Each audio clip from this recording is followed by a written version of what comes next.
Shoot. Pursuant to Governor Healy's March 29th, 2023 bill extending several COVID-era policies and programs by allowing virtual meetings to continue from March 31st, 2023 to March 31st, 2025. This meeting of the Norton Conservation Commission will be conducted via remote participation to the greatest extent possible. Specific information and the general guidelines for remote participation by members of the public and/or parties with a right and/or requirement to attend this meeting can be found at the end of this agenda. Members of the public attending this meeting, hearing/meeting virtually will be allowed to make comments if they wish to do so during the portion of the hearing designated for public comment by raising their hand virtually or pressing *9 if participating by phone. No in-person attendance of members of the public will be permitted, but every effort will be made to ensure that the public can adequately access the proceedings in real time via technological means. In the event that we are unable to do so, despite best efforts, we will post on the Norton Cable website, www.nortonmediacenter.org, an audio or video recording, transcript, or other comprehensive record of proceedings as soon as possible after the meeting. All right, thank you, Dan. And I should have opened with this before, but this is Monday, April 24th. It is now 6:32 p.m. and this is the opening of Norton Conservation Commission scheduled meeting. So our first item on the agenda is file number 250-1016.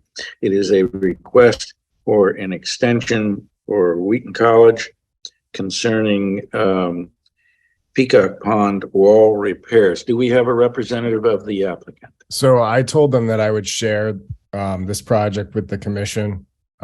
I can actually share my screen right now.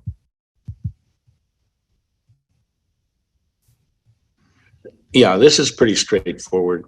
Yeah. So if we all remember, this project was recently in front of us because it was going to expire within the last year. And one of the areas that they were looking to do work on was the repairs over in the left-hand corner of the pond. It's the southern extent of the pond. They've actually completed that section, but because of funding and, I guess getting materials and whatnot to complete a lot of this and the labor required to do it, they're going to need an extension to fix the rest of the pond repairs. So I told them that as long as they kind of give me a plan marking up, what their plan of action is going to be in the future, I could present that to the commission. So this is kind of what they're looking to do for fiscal year 24. So I didn't know if the commission wanted to give them another 1-year extension or give them a 3-year extension.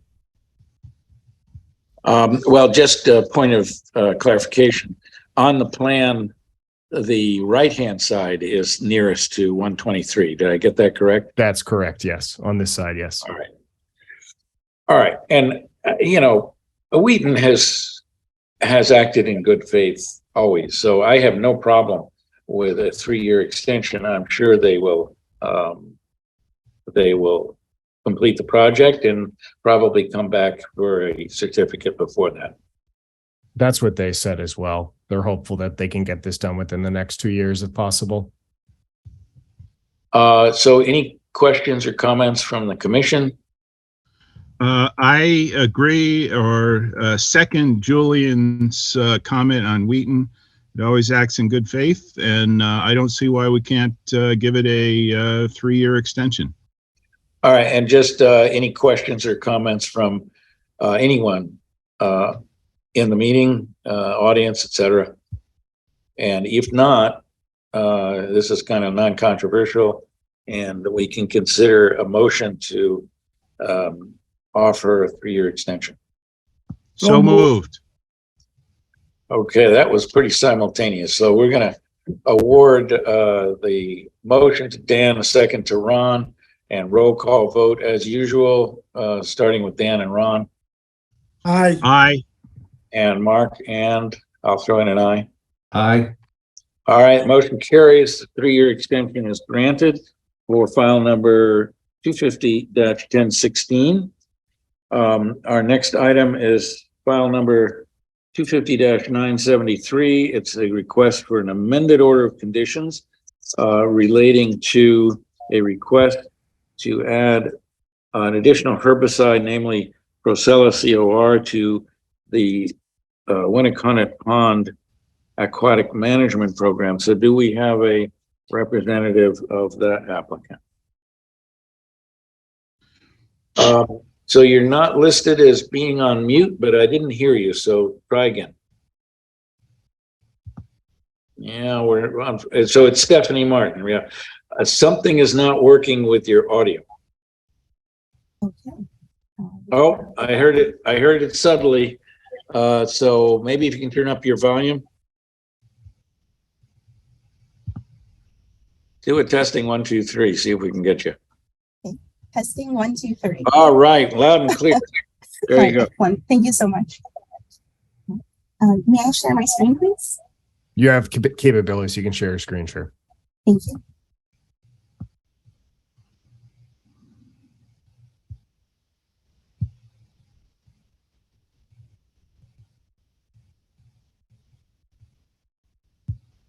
All right, we can see that. Very good. And you can still hear me, correct? We can. It's a little muffled, so you may have to speak up, but otherwise, so we can hear you. Okay. All right. So I am Stephanie Martin, and I'm an environmental scientist at TRC. I'm here today on behalf of the town to request for the herbicide Procella be added to the list of products approved for use at Winnicott Pond under an amended order of conditions. So sonar treatments have been effective at limiting the growth of fanwort in the pond. However, variable leaf milfoil has not responded as well. Here below, we have aquatic vegetation coverage in acres at Winnicott Pond between 2017 and 2022. You can see that fanwort has been well managed over this time period. However, when we look over to the right, you can see that variable leaf milfoil continues, coverage continues to increase. So here's a side-by-side of the pre and post-treatment coverage of variable leaf milfoil in 2022.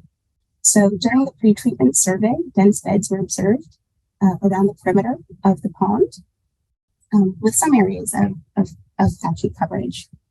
And then over to the right, we have the post-treatment survey results.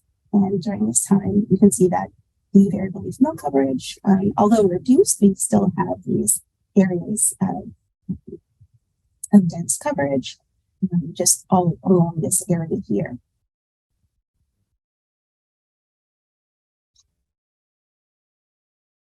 So following the post-treatment survey in 2022, it was recommended that the town pursue approval for the use of Procella to regain control of variable leaf milfoil and just avoid the development of a floridome-resistant population. We've reached out to Natural Heritage, and they indicated that the use of Procella at concentrations less than or equal to 10 parts per billion is not expected to result in the take of a rare species in the pond. If approved, application would take place in late spring or early summer at concentrations of less than or equal to 10 parts per billion. And of course, as required by Natural Heritage, post-treatment monitoring would be conducted. And that is what we have.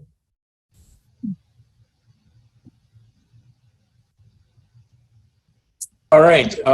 So I guess a quick question is this agent used in other ponds in Norton at all? So it is approved for use at Chartley and John, is that?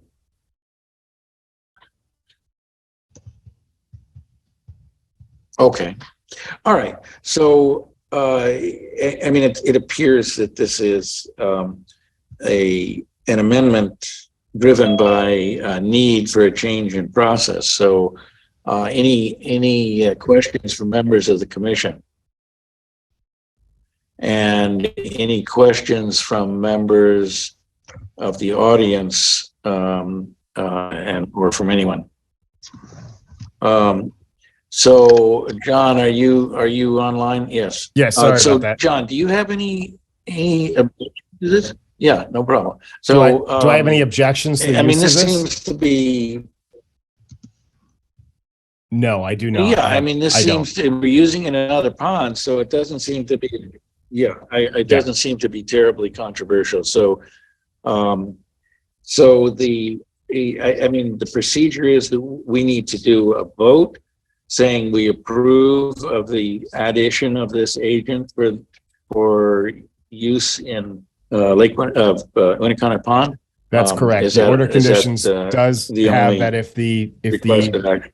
material or the applicator or any sort of herbicide is going to be used that's changed from what it was originally approved, it does need to come before the commission for approval.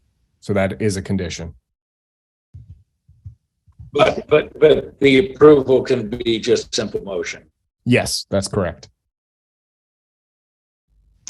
All right. Well, I think unless there are further questions or discussions, we can consider such a motion. So moved. All right. We have a motion made by Ron to approve the addition of Procella, and I'm sorry, I missed who was that, Mark? Second. Who Yep. did the second? Okay, a motion made by Ron, seconded by Mark. A roll call vote as is usual, starting with Dan and Mark. Aye. Aye. And Ron, and I'll throw in an aye in the meantime. I think that was an aye. But all right, Stephanie, thank you very much. And it is approved. Thank you so much and have a great evening. You bet. Thank Thank you. you. All right, next item on our agenda is so this is a new, I'm a little bit, well, okay. So next is does not have yet a file number. It's an NRAD for 1 Dean Street for Robert Silberti. They request a continuance, but technically don't we have to open this and have some discussion? We do need to open, and I can give you a reason why they're requesting a continuance.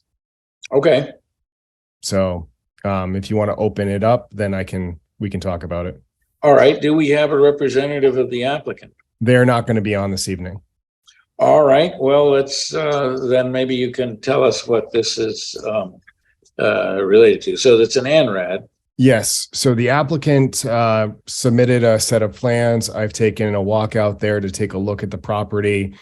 I found some discrepancies into the delineation. They are going to be fixing those discrepancies along with assessing and evaluating some potential vernal pools on the site.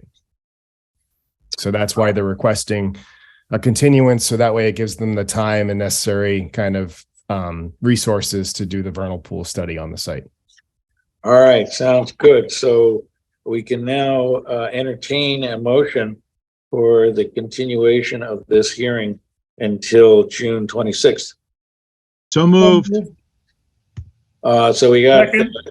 I think Dan got the motion and Ron got the second. Roll call vote starting with Mark and Dan. Aye. Aye. And now Ron, Aye. and I'll throw in an aye. The motion carries. We're now at item D, determination number 1132. This is a new hearing concerning 14 Guy Street, Michael Durant, concerning both looks like a septic system upgrade as well as a construction of an addition. Do we have a representative of the applicant? Yes, we do. Dave Clennert from Collins Civil Engineering Group. All right, if you could just give us a summary, maybe you can share your screen. If I can David, share you the have screen. the ability to share your screen. Okay.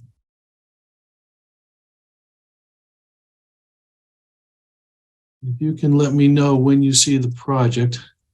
Yes. Is it there? Not to my screen quite. Yeah, there we go. All right. What it was. Can everybody see the screen now? We can see our Well, we see screensaver. it. We Yeah, see we're- a very nice decoration, but not yet. We saw the screen and then it disappeared. Let's try this. I'm try moving it over here. There you Yes. go. Okay, everybody can see it? Yes. Yeah, we got it. Okay, great. This is a little bit different than your PDF. I just highlighted some things so that they stood out a little bit. But we're here tonight to request an addition to a existing single-family home and a septic upgrade for 14 Guy Street. Yeah, just to interrupt, we just need it a little bigger. If you can bring it bigger. Yeah, there it is. All So right. the green is the wetlands to the west and to the south across Edward Street. The property is right on the corner of Guy Street in Edward. The wetland line was delineated by Brooke Monroe. We have a black 25-foot buffer, no touch buffer, shown here in a dash line. The orange is a 50-foot buffer. We plan to stay outside the 50-foot buffer for the entire project. The purple or magenta is the 100-foot buffer. I highlighted this so to show the addition of the house a little bit more prevalent. It's in red. And so what we're proposing is actually a silt fence or a wattle, 8-inch wattle that goes along the 50-foot buffer, and it surrounds the limit of work. I'm following it right now. It's going to come right up the side of the property and in front of the property and then out towards the street. That way we're protecting as much of the street as possible. We are proposing to put silt sacks in the catch basins. There's a catch basin here on the corner of Edward Street and Guy across the street. And there's 2 more catch basins down Edward Street. They'll both have silt sacks in them and they'll be maintained throughout the course of construction. What's proposed is a 16-foot wide addition on the south side of the house and a 14-foot wide addition around the corner to the west side of the house. This will be a pump system. There's very little grading in the back of the house. We're just going to grade around the tank just a little bit, just so we get the proper cover over the tank. That's all the grading in the back. Most of the grading is going to be done outside the 100-foot buffer, which is this purple line. The entire septic system will be outside the 100-foot. This will be a little bit of a mounted system. We've got an elevation of 51 here, and we've got a top elevation of 54. We have an elevation of 53 and 52 towards the house. So there will be a little bit of a mound here in the corner. Most of the grading for the septic system and the system itself will be outside the 100-foot buffer. Everything that happens inside the 100-foot buffer is in grass and lawn areas, pre-disturbed. There might be a small bush or a small tree that needs to be removed near the shed, but that's about it. There is another smaller tree here. I think this is more of lines of a bush. So there's not that much disturbance that hasn't been already disturbed. There's the property doesn't lie within a flood zone and it doesn't lie within a habitat zone. And there are no vernal pools around and it doesn't fall within a Rivers Protection Act. So I guess I could open it up for questions if the board has any. I mean, you're kind of anticipating a big mess if you're covering up the catch basins. Is it really going to be that much? No, the catch, what happens is trucks come in and out and we're just trying to, and I have a note on the plan that says sweep the street every day at the close of day. But that, just in case it rains and there's a little dirt in the gutter line, we want to protect those catch basins. And this system is totally new. In other words, is there a cesspool there now, or what is existing? Yeah, there's a leaching field right here. I'm outlining it in this rectangle area. And we're going to move, that's inside the 100. We're going to move the whole septic system outside the 100. And in the process of doing that, you have to go up gradient a little bit. Yeah, we do. It's going to be a pump station. And we're only going to remove the portion of this. We're going to abandon the system, but remove a portion of it with this pump tank here. So the tank is in a part of the old system that we will remove, but the rest of it, we're just going to abandon in place. Okay, and so, John, do you have any comments before we open it up to the commission and then the audience? No, I don't have any comments. I confirmed the resource areas, so we're good to go. Any questions from commission members or audience members? So this is a request for determination, fairly straightforward. And Mr. Clennard, as you know, if we approve the request for determination, in other words, normally we do what's called a -3, which indicates that you do not have to file a notice of intent, assuming the project is carried out according to plan. So it appears that this would qualify for that unless John has any other recommendations, which I suspect he won't. But of course, you're locked into the plan. No, everything should be per plan. Therefore, they'll have to follow it as such. All right. So I think unless there are comments or questions, anything further, then we can potentially, if not, consider a motion for closing the hearing, and then we can consider a quick motion for a -3. So moved for a -3. Well, first we have to close it, Ron, so let's go with that. Okay, vote to close. And a second from? Second. So motion made by Ron, seconded by Mark for closure of the hearing. Roll call vote starting with Ron and Mark. Aye. Aye. And Dan? Aye. And I'll throw in an aye. So we've closed the hearing, and now we need to vote on a positive or negative determination. And this looks like it would qualify as a -3. So a motion? So moved. Second. We have a motion made by Ron and seconded by Mark for a -3. Again, starting with a roll call vote, starting with Mark and Dan Aye. Aye. and Ron. Aye. And I'll throw in an aye. So the motion carries, a negative determination. Thank you, David. Thank you, gentlemen. Have a good night. You bet. Thank you. Next item is continued public hearings. File number 250-1123, 13 Dean Street. I just cannot remember this project. And maybe it's because it's just been continued. But do you happen to have a plan just to refresh my memory about this one? Because I just was scratching my head and thinking, what was this one about? And it's a simple septic system repair? Sure, it's very close to the resource areas. I see. Let me just grab this one up.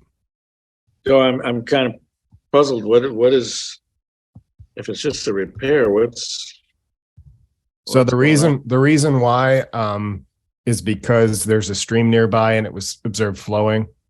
And I was asking if the project was going to be within riverfront area. And they're Okay, coming in with additional data to support that it's not. And in addition to that, the system is pretty close to the resource area, the 25-foot.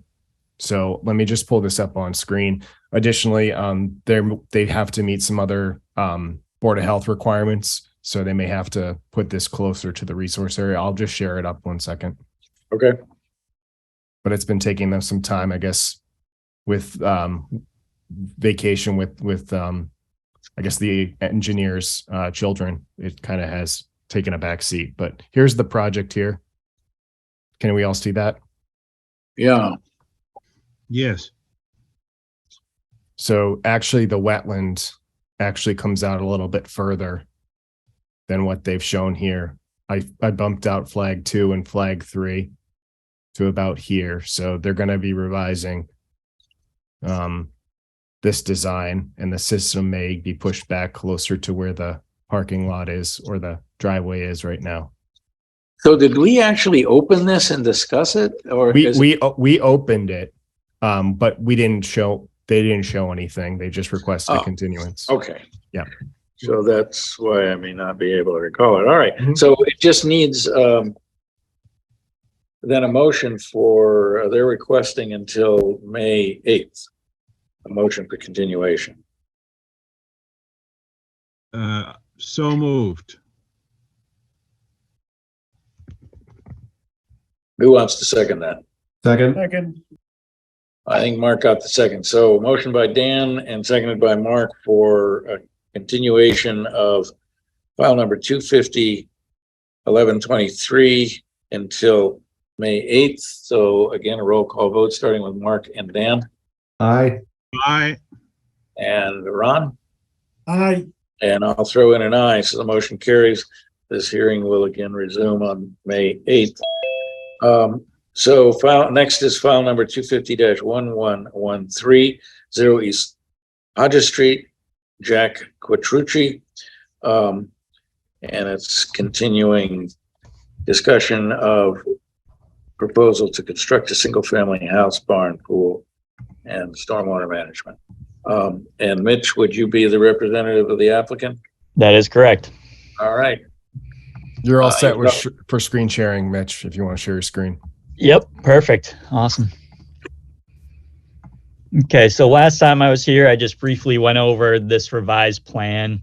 It was submitted the morning of the hearing, so John didn't have time to look it over, and so I just gave the brief overview. So I'm just gonna basically say the same thing, and feel free to chime in with any questions or comments you guys have. But we used to have the house proposed over on this island of upland way back in the day when we first submitted it, and we've significantly reduced wetland impacts so that now we're keeping everything outside of the 25-foot buffer zone. We're no longer doing wetland crossings over here. So we're really just honing in on the front of the lot now, and we've taken out a pool and yard space. So we're keeping it underneath an acre in impact, and all we have now is just the proposed house, a barn, and then the septic leaching field, which are going to be over here where we have approved test pits. We also are treating stormwater runoff from the house and putting it in a storm tech system just on the backside of the house here. And then to address some concerns with drainage going on to the abutting property here, we had the engineer do this swale along the property line so that any water coming from, the front of the house right here is just going to go into the swale and then be directed and swing back into our site. So we all are going to do a retaining wall here just to keep impact as low as feasible near that 25-foot buffer zone. And that's basically it. So let us know if you guys have any questions about this, and if you guys are good with it. Hopefully we can get an order of conditions, and let me know if there's any conditions you guys want added here. Well, I don't have any comments other than the pool is now gone, and that's fine. Any questions from commission or John? Do you have any comments or questions? So all this stormwater, I guess, stuff is more than 50 feet away from the wetlands. Is that correct, Mitch? So here, yes. So we've got our 50-foot wetland buffer in this black line, and we've got our storm tech system here, and it Okay. discharges just outside that 50-foot Mm-hmm. onto a little riprap pad. So Okay. And then what about the road? Has that been approved by fire and safety? this right here, the Yeah. whole driveway. Yeah. I don't know. Okay. I didn't know we had to check with them on that. And let's see.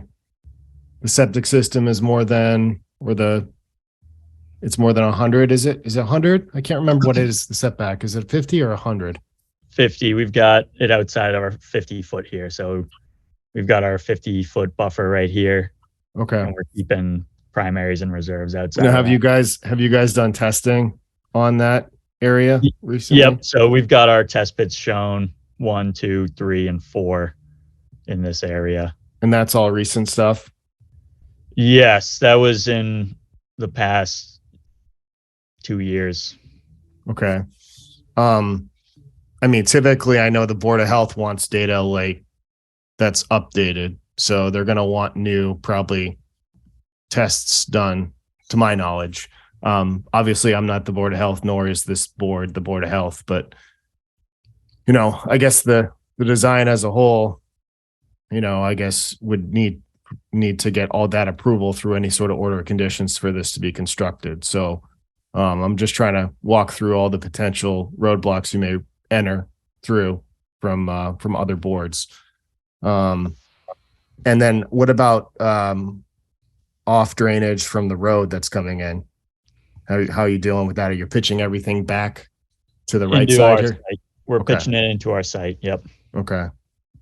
I guess, you know, should we have that shown with elevations just to confirm that? So Nick has like this 96 contour and this 95 proposed contour. Are you saying you want, you know, some directional arrows showing like an arrow going towards the, Well, I think Right we've side. already had some concerns from the neighbor next door saying that they don't want any sheet flow or anything directed onto their site. So by having some sort of elevation or topographic detail on this to show that it goes from a higher elevation to lower elevation would help. Just trying to think what else. Anything else from the board? Yeah, just one of the questions I think we discussed last time was that I forget what the total was of just total disturbed land, but it was really close to an acre. I want to say it was something like 100 square feet difference. Now you're down to 42.5. Is that right? that's correct. Yep. So you've got about 1,000 square foot tolerance.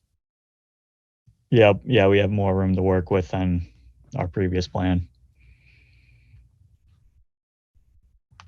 Thanks. I think we can ask if there are any questions from members of the audience. Chris? Hi, good afternoon. Good evening. I'm sorry I'm not too prepared for this. I didn't get a lot of time to really review this. It wasn't updated until before I got to work, so I couldn't really have a lot of time to look at stuff. But I do have a few questions.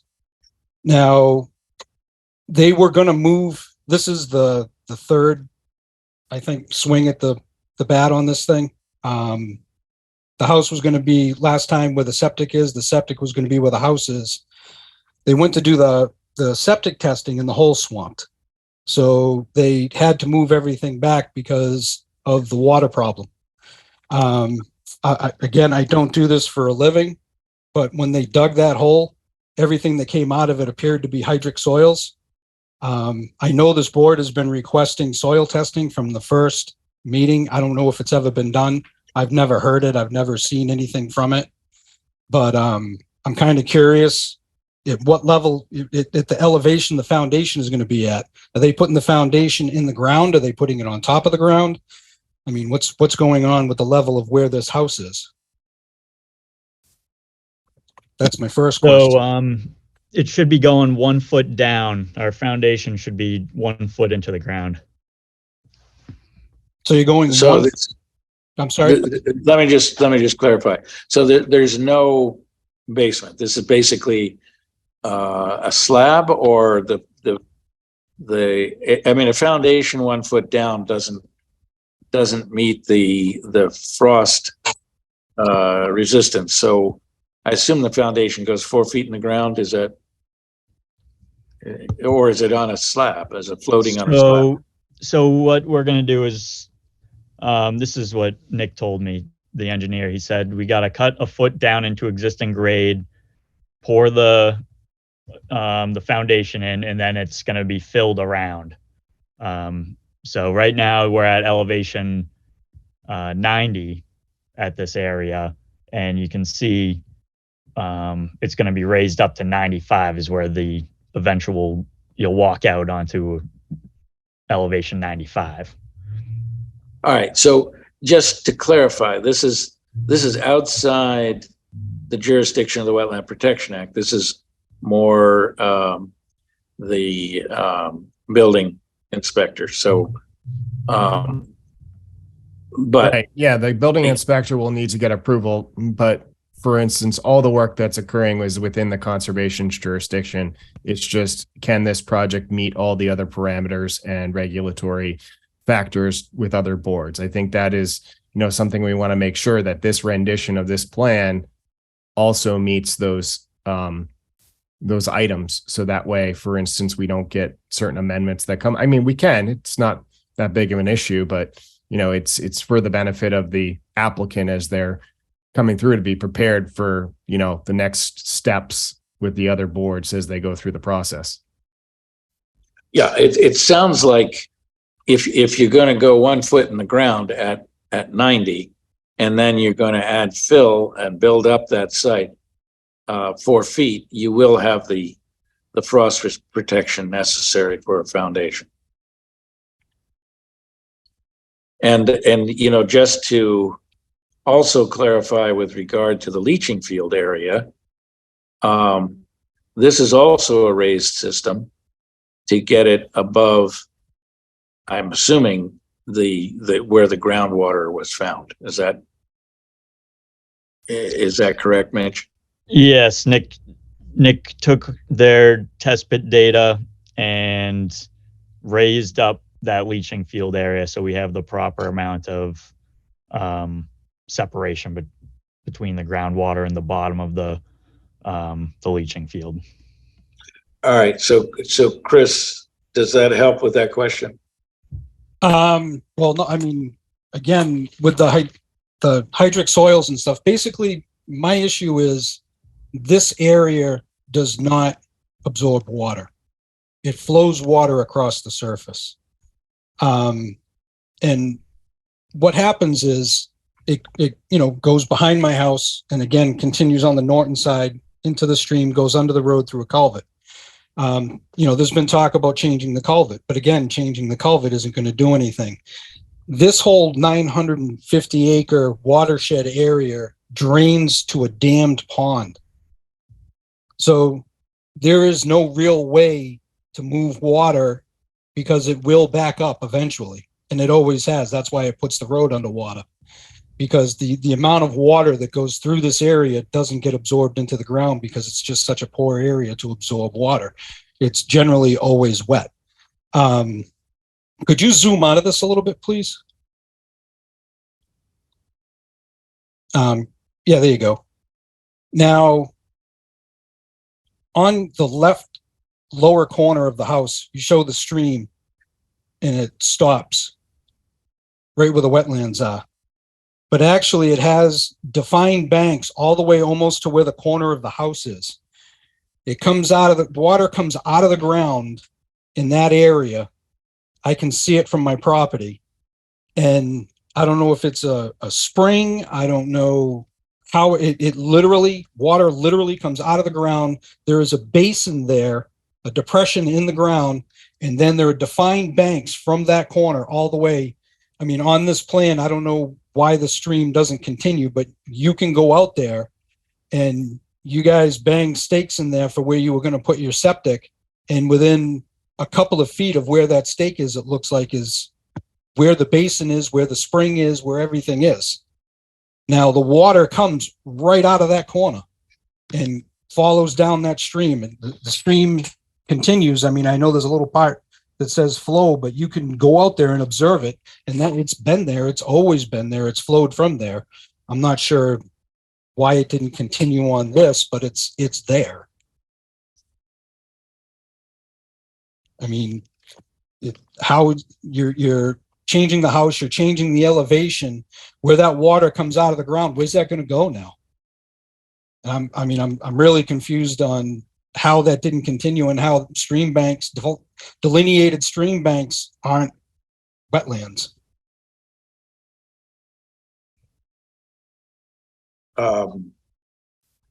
So John, you've been out there. Did that correlate with, I mean, you feel comfortable with this wetland edge delineation, yes?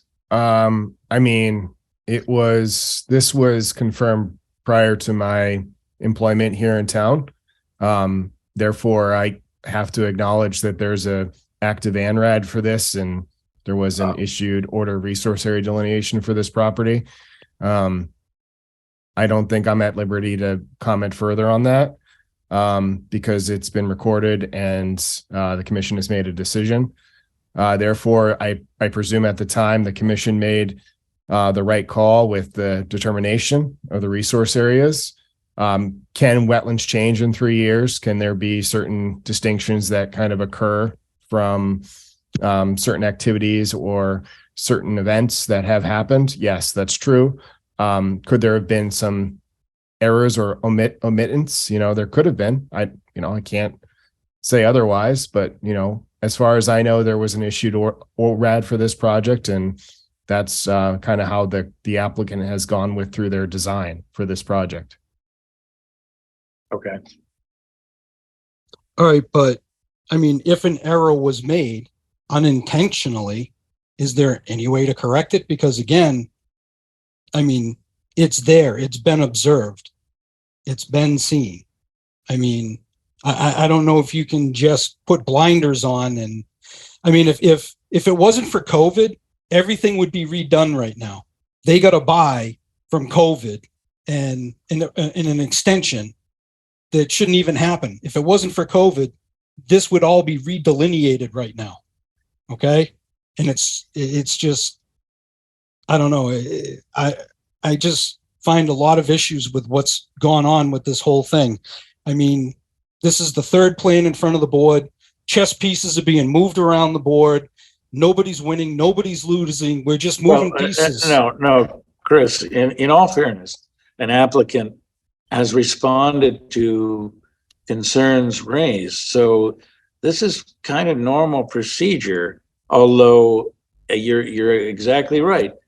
This is a challenged site, but we're working within the confines of the existing Wetlands Protection Act, and we can't necessarily. I know the planning board has a lot more flexibility in their decisions, but we do not. If a project is in conformance with the Wetland Protection Act, then we can't deny it. Now, you're right, it may not be ideal, but we can't necessarily say, well, it can't be done if it's in compliance. So you have other questions? Yeah, I do. Actually, I have the Wetlands Protection Act in front of me right now. Where is the area that states you're required to approve anything? Because all the verbiage that I have read, and I've read through this, and don't get me wrong, I don't do this for a living. Okay. I'm trying to learn it as I go. Now, the verbiage that I've seen is you may approve. Okay. I have not seen one time that says you shall approve or you must approve. I've only seen you. I understand what you're saying, but bear in mind, there is an appeal process. Mm-hmm. And if we act in an arbitrary method and say, well, we don't like this, then there is an appeal to the next level of EPA. And they say, well, unless it's clearly not consistent with the requirements of the Wetland Protection Act, then it is improved with a superseding order. So I understand what you're saying, but this is not something that we can just arbitrarily decide and have it mean anything. It has to. Yeah, go ahead. No, I was going to say, I'm not saying that it needs to be done arbitrarily, but what I'm stating is that I don't think enough investigation has been done to determine what should happen here. That's my point. I mean, we're going by material that should already be expired. And again, because of COVID, it's being allowed. Well, you know, and again, maybe throughout the process, maybe the answer is there should be more time spent observing what's actually going on here. I mean, there's a lot of water that goes through here. It puts the road 2 foot underwater. Again, it goes to a dammed basin. Okay. The water can only go so far and then it comes back. It doesn't get absorbed into this ground. It doesn't, go any place other than it just starts swelling and expanding on top of the surfaces. That's what happens. You're reducing the surface. I mean, granted, okay, so he's 1,000 square feet now. It was 10 square feet. He's now just over 1,000 square feet, I guess, if I understood what I heard correctly. But, maybe a requirement should be some other potential water management system. I mean, you're putting in this road. Where's all that water? That's going to be sheeting back into the property. But I mean, there's been water all of a sudden this year that came onto my property from this lot in the front part, but they built a dozen houses in Taunton, which changed the way the water flows in this area. I mean, before anything is done, maybe there should be more testing done. That's my point.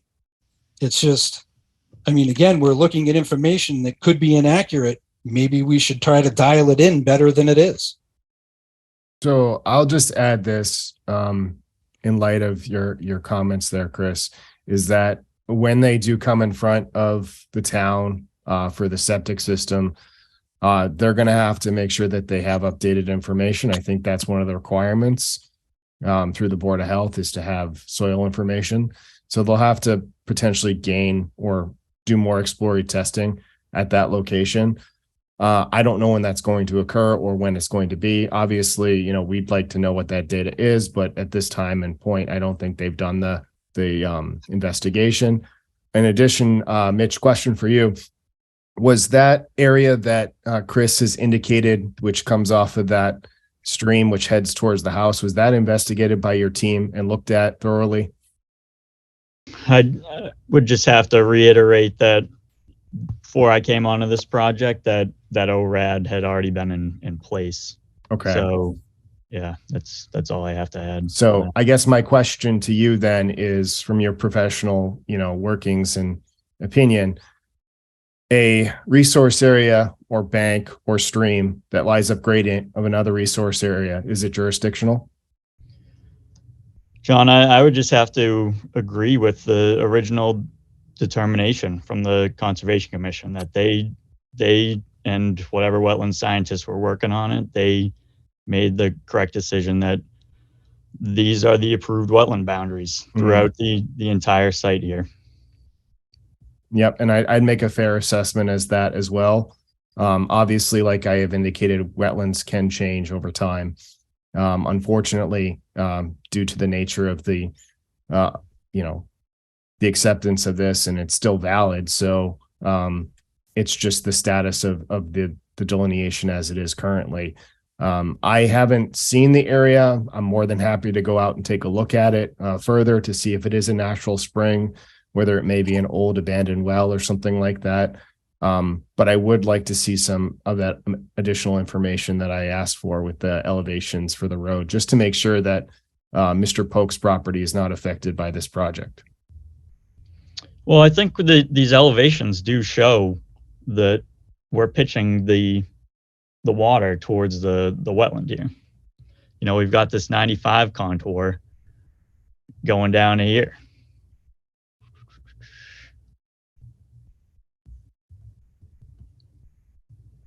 Does the commission feel comfortable with that?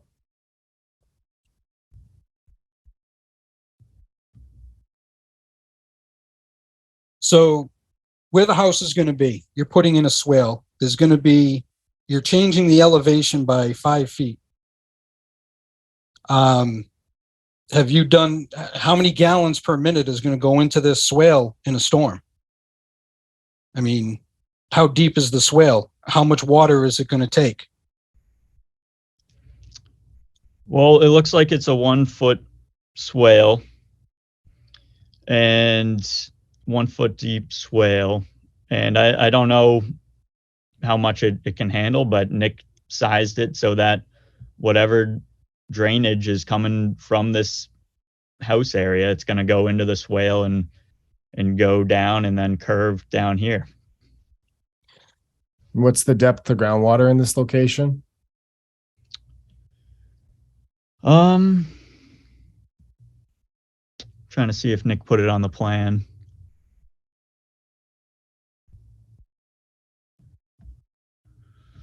I don't think he did, but When they attempted to do the septic in this area, the hole swamped out at under 2 feet. It didn't make 24 inches before the hole filled with water. So I guess my real question is, like, when it comes to stormwater devices and things of that nature in an area that may have high or seasonal groundwater, it may be,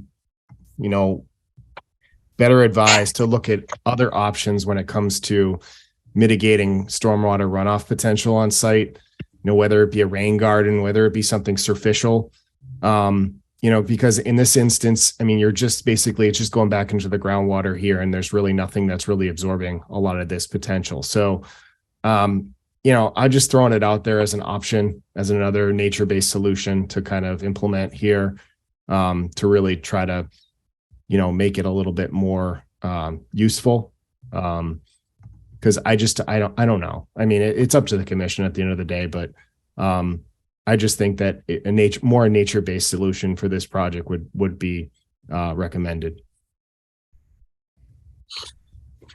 I mean, for me, and again, if I understand the way all this works correctly, everybody is supposed to be doing the best for the wetlands.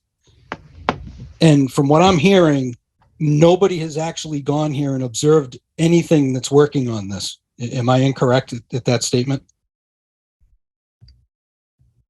Can you clarify? I mean, first of all, Well, the engineer just stated that the plans that were done, he hasn't gone there and actually witnessed if that stream does move forward, if there actually is a way for water to traverse this way. They haven't been there. They're going by data that somebody else did. It's not their data. I mean, nobody... But if we're trying to do what's best for the wetlands, yeah, why don't we do something current? Yeah, but the Wetland Protection Act is actually much more complicated than just the Oh, trust me, I've been trying to read it. I get it. Well, I mean, the 7 primary objectives really, I mean, the core of it is protecting the wetlands and water resource values for the people who live here. And just as it's important for protecting your property from adverse impact by activities around you. And so, these plans have been developed and stamped by engineers. So there really isn't reason for us to distrust them as having major errors.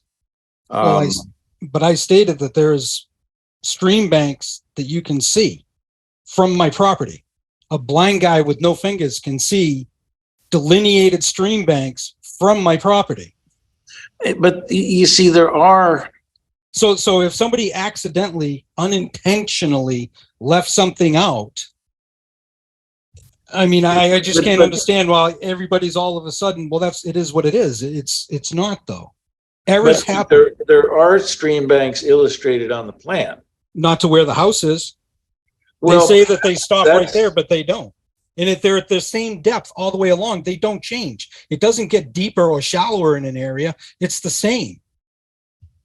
So it's stream banks in one area, and then it just miraculously stops, but it doesn't.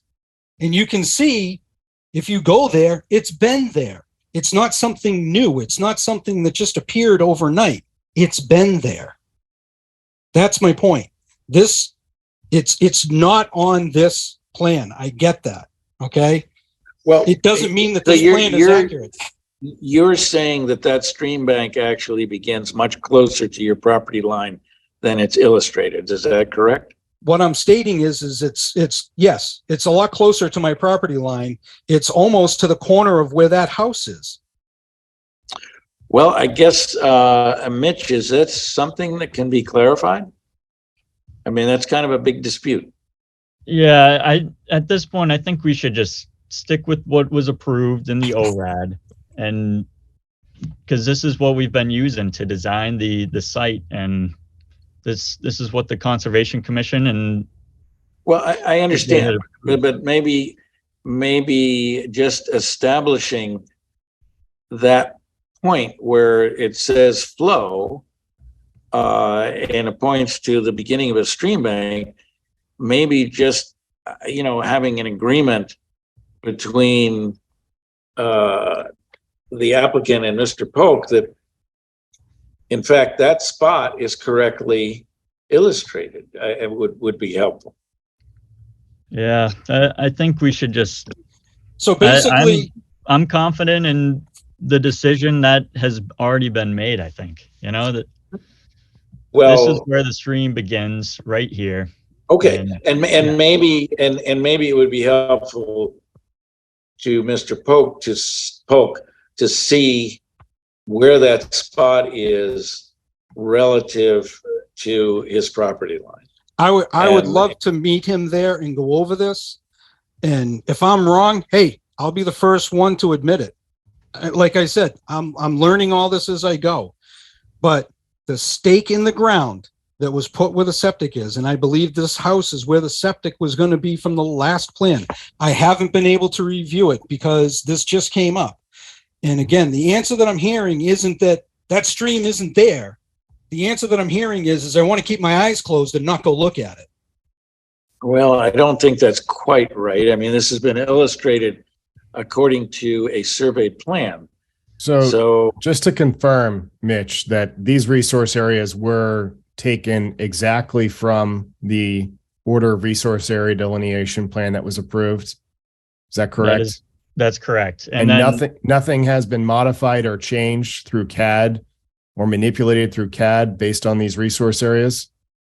No. So if I go back to the office tomorrow and I look at the ORAD plan, I shouldn't find any discrepancies into the resource areas from this plan to the one that was approved under the ORAD. Is that correct? That's correct. Okay. And I guess that's my question here for us to consider.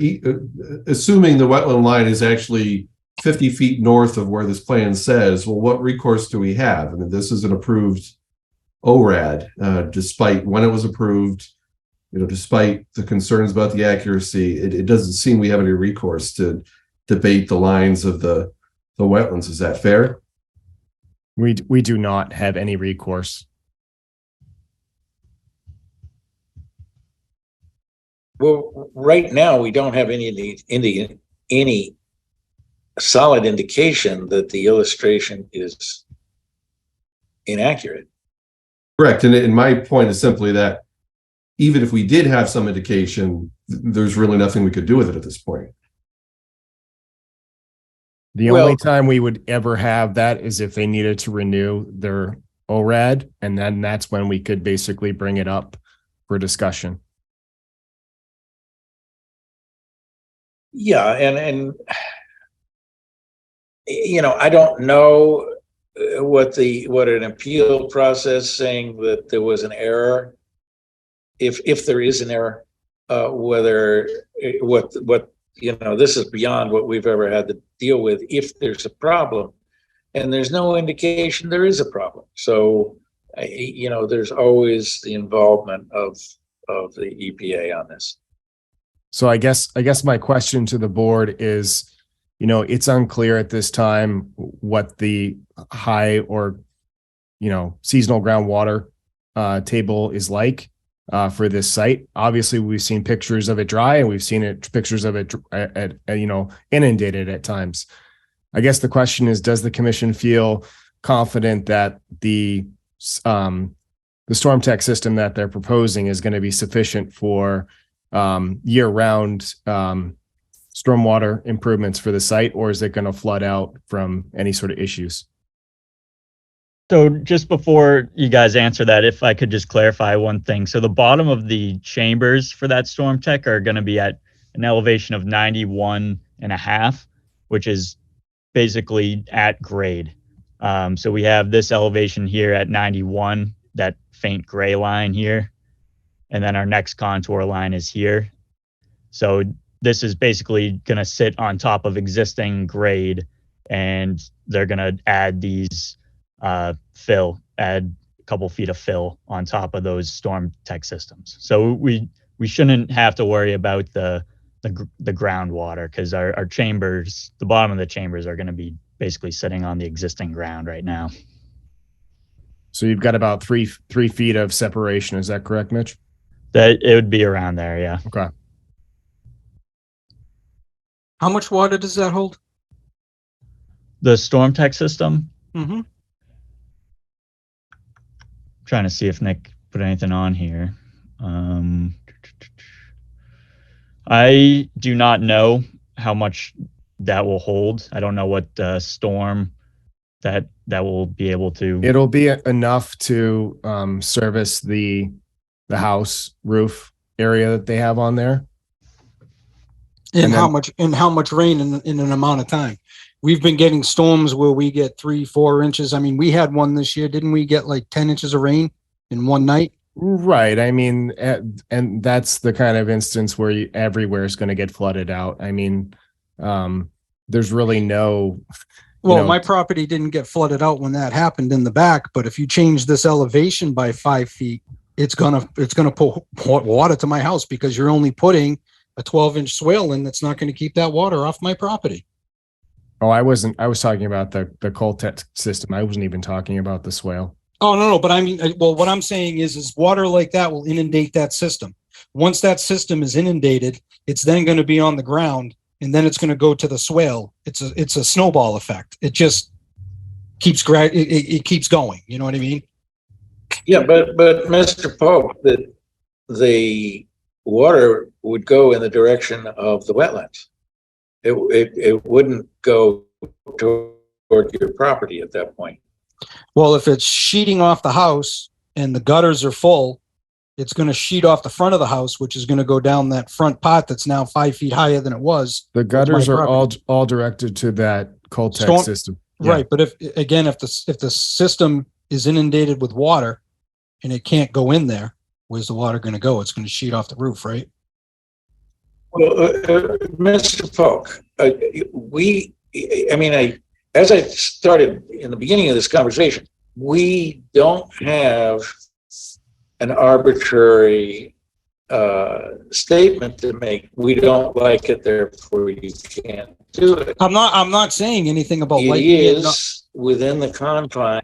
Well, but you're being very persistent about what if, and we are saying this is designed with the best possible design in this situation.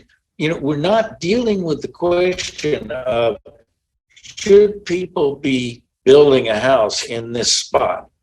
I personally think not, but my opinion can't really be the source of the legal decision here. This isn't. And this is the confines of the Wetland Protection Act, and we can't go outside of that. So I understand you don't want a house built behind yours, but it's not that I don't want a house built behind mine. If I don't want to see it, I'll stack 2 53-foot containers right in front of that guy's house. It's that easy if I don't want to see it. Okay. But my thing is, you could probably put creative landscaping. I don't believe I'm in a wetlands area. I think if I can probably put a couple of containers there and I wouldn't even see his house.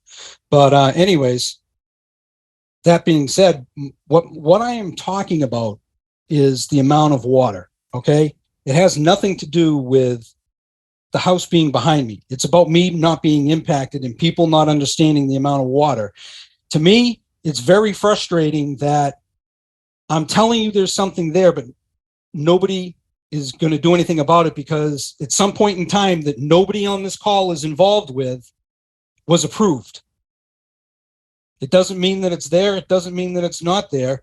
But what I'm saying is that nobody is doing anything to address the fact that it could be there. Instead of stating that, you know, hey, I do want to go observe this. I do want to see if that's there. It's no, we're going to go with what's already there.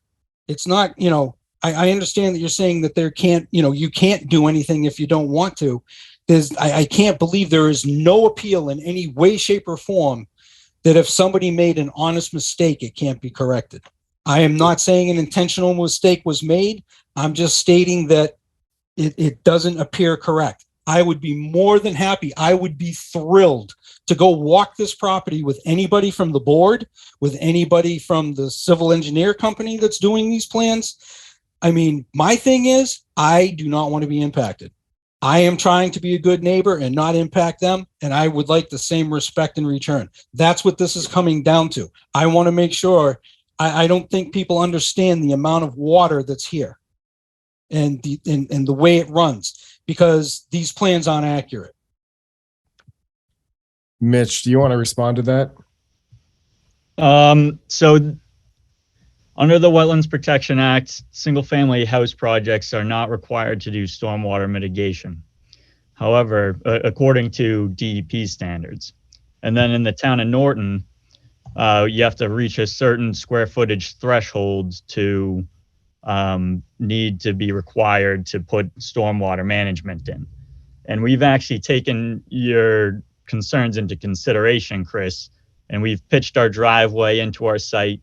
We've created the swale along your property line so you're not getting any runoff coming onto your site. And in addition, we've added a storm tech system off of the house to infiltrate the storm water from the roof. So we've kind of done a good job at managing our stormwater so it doesn't impact you. So yeah, that's all I got to say. So they've done some additional improvements to the site design to take into consideration potential flooding issues that may derive from the project. So when it comes to stormwater, they've met that. Now, if they exceed that 1,000 square foot threshold, then it would have been required anyway, and they'd have to go through the whole drainage analysis and whatnot because they beat over an acre of disturbance. It's in their best interest to keep any sort of limit of work less than an acre. Therefore, they can, go through the process more swiftly than it would be through getting a construction general permit and going that route. So I think, overall the design looks better. It's an improvement of what we've seen originally, less wetland impacts. Obviously there's some other additional information that's going to need to be supported through the applicant and their representatives as they go through the rest of the boards here in town. Hopefully they can iron that out. But I think they have a good sense as to kind of what their next, item is on their agenda to make that happen. As it currently stands, it would appear that this project, may meet all the conditions of the Wetlands Protection Act and performance standards. But that's up to the commission to make their final decision. So there is no way to request some sort of additional viewing of this area just to see if there is or is not a stream in that area. So what I was trying to indicate earlier to the applicant's representative is that even if there is an upgradient stream which flows to a resource area, it needs to border on or be down gradient already of a resource area. So even if it was a dead-ended stream, it would still be considered a stream, but not jurisdictional under the Wetlands Protection Act. And if they were to increase this by an acre, then, for instance, that may be under the Army Corps of Engineers jurisdiction. That's why they were trying to keep this under an acre. that's just my 2 cents as this comes for this project. I'm nervous because where I'm stating that stream is, and like I said, it's like I don't know if it's a spring. I don't know this stuff, but water literally flows out of the ground. It starts about where that corner of that house is. So you put that house there and that water is traveling underground. I'm assuming that all that water that's underground is going to be directed to the other side of the house, because we don't know where that water is coming from. That's what I'm stating, that with the testing, we don't understand how that water is flowing. What do you mean by the other side of the house? Where Yeah, go ahead. I was going to say where the corner, the back rear left corner of the house is where I'm stating that stream goes, and the water literally comes out of the ground and the stream starts there. Whether it is a stream or I think John mentioned something about a well, whatever it is, I'm not sure. But the water comes out of the ground and the stream starts there. If they put the house where that is and they put it 5 feet underwater, I mean, there's going to be 5 foot of material placed on top of this. That water isn't going to be allowed to travel out of there. They're going to be burying that stream that has the defined channels. Where's that? How is that water going to go someplace? Where's it going to go? Nobody's going to look to see if it's there, but it is. Well, let me just comment. You have groundwater. When you have an upland and it rains, the rain soaks through the ground until it meets groundwater. And as it goes down gradient, it breaks out at the wetlands. So even if you put soil on top of that spot where the groundwater presumably is breaking out, it will still travel through the ground and break out at the wetland line. So I don't think there would be any change in that. I mean, you're talking about the entire area has a very, very high groundwater, and that was demonstrated by the test pit in that area. The groundwater is at 2 feet. That's kind of high for, a normal area. So it makes sense that it's right adjacent a wetland. So I don't see a conflict. I don't think anything would change if they put the house there with the way the water flows. I mean, Mitch, you can comment. I mean, I'm not a wetland professional. I've just, however, been doing this for 40 years on the commission. And do you feel that was a misstatement or not? No, I think you're right, Julian. I think you're right.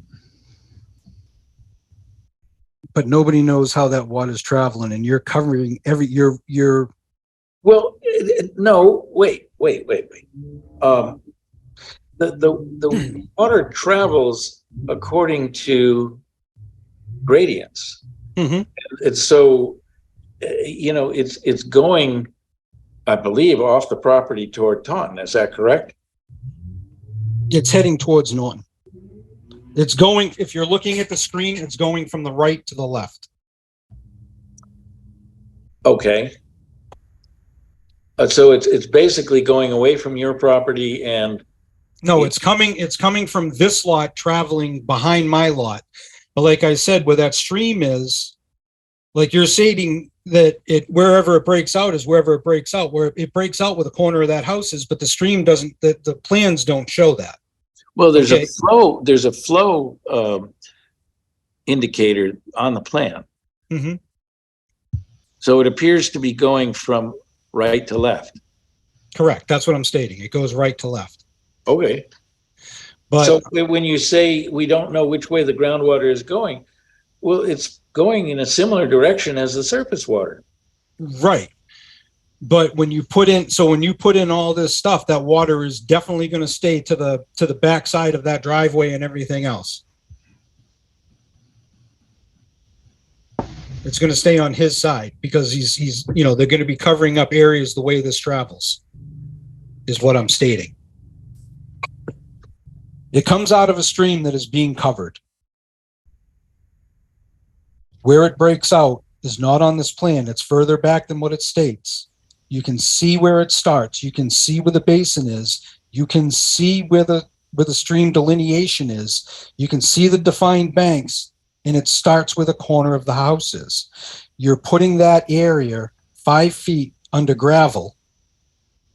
Yeah, but that will not change the flow of the water, is what I was saying. Okay.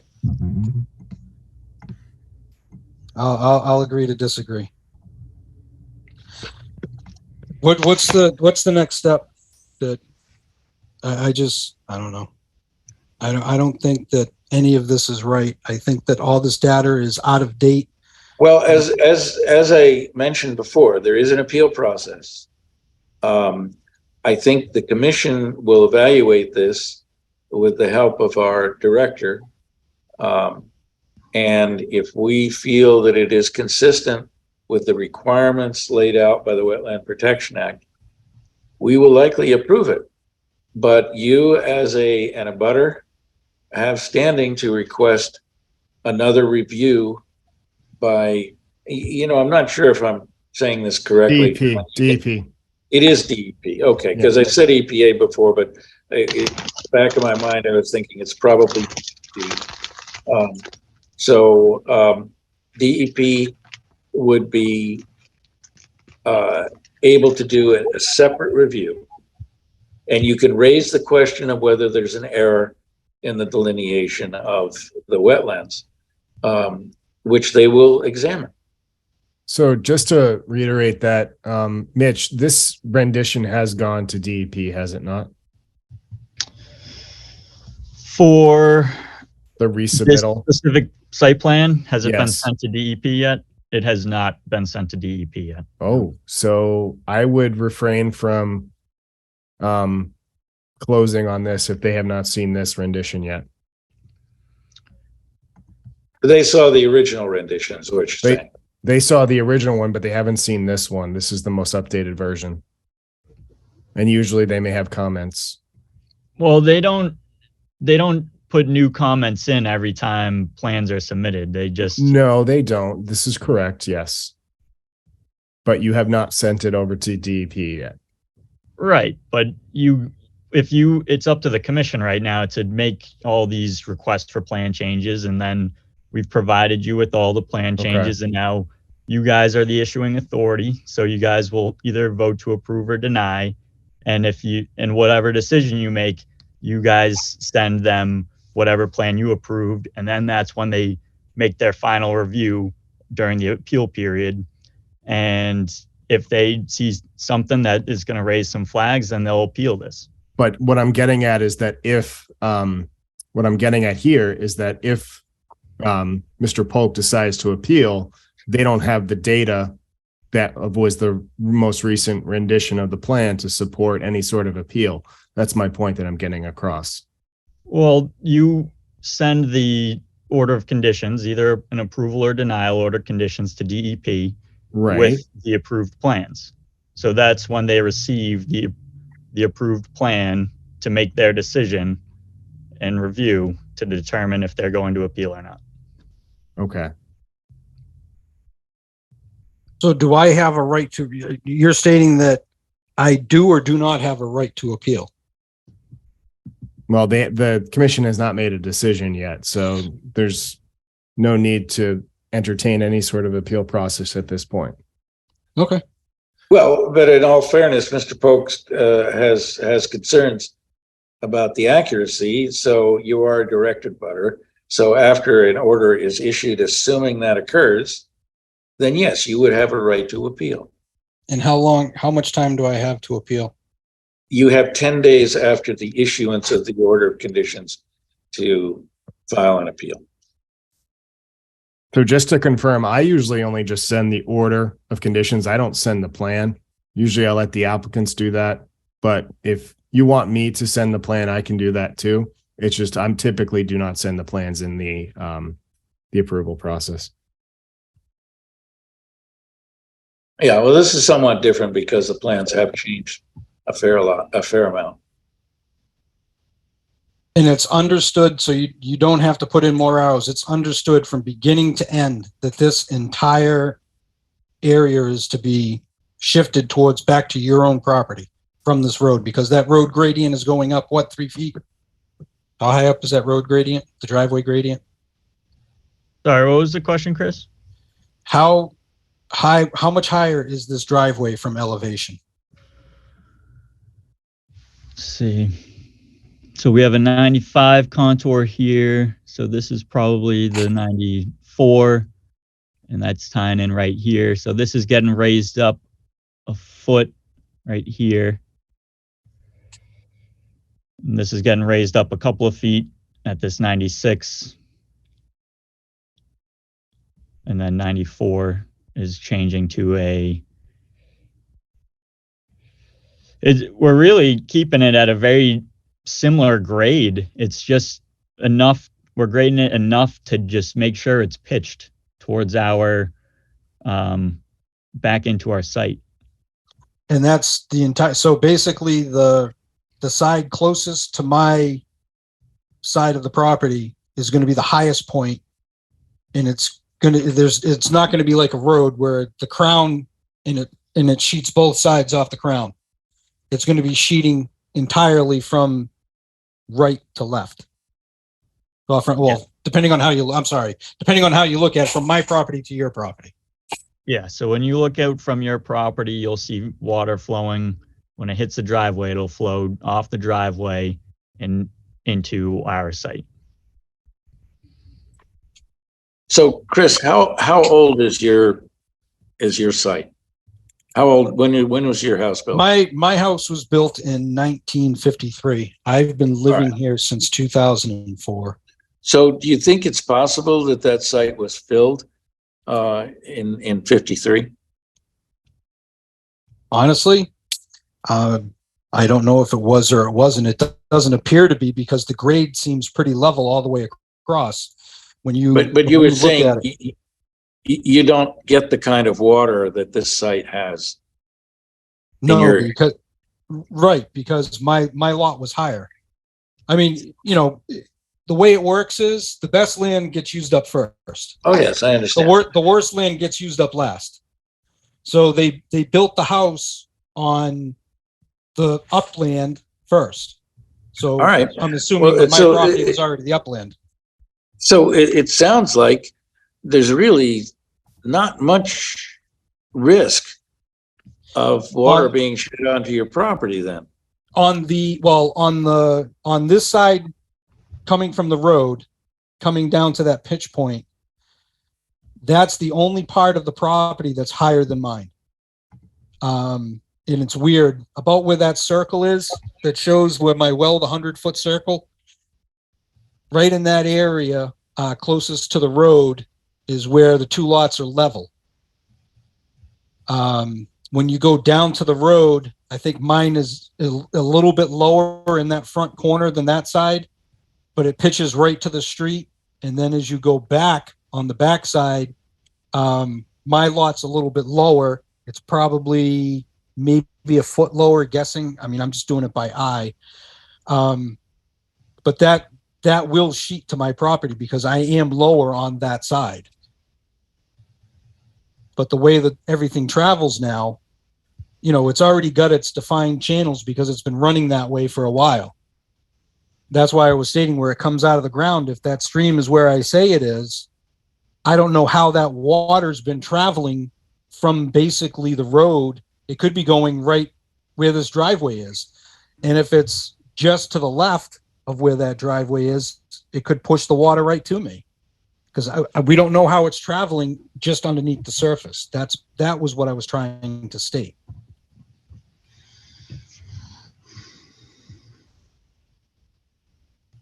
Well, I think it's likely traveling in the direction of the wetlands. Right, but I mean, following that road is traveling to the wetlands. If you look at the land, if you go there and walk the site, I mean, maybe the board should take that was actually mentioned by John, I believe, in the last time this was in front of this, and I think you even mentioned that maybe everybody should go out and take a look at it. So that was suggested when they had the wetland crossing area. That's no longer on the table.